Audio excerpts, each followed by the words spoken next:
इस video को लाइक करें, हमारे चैनल को सब्सक्राइब कर बेल आइकन जरूर प्रेस करें हमारी न्यू वीडियो सबसे पहले देखने के लिए।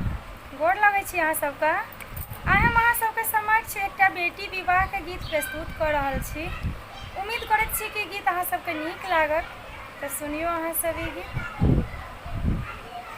एक दिन आहे सीता निपल मंदिर घर, धनुषा उठाए ओठूंगा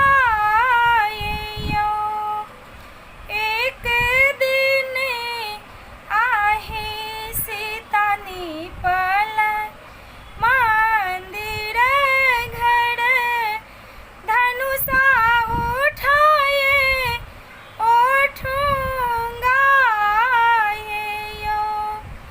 धनुषा उठाए ओठूंगा घर से बाहर भेली माये सुनाए ना, बैस गेली देहरी झमाए घर से बाहर भेली माये सुनाए ना, बैस गेली देहरी झमाए बैस गेली देहरी झमाए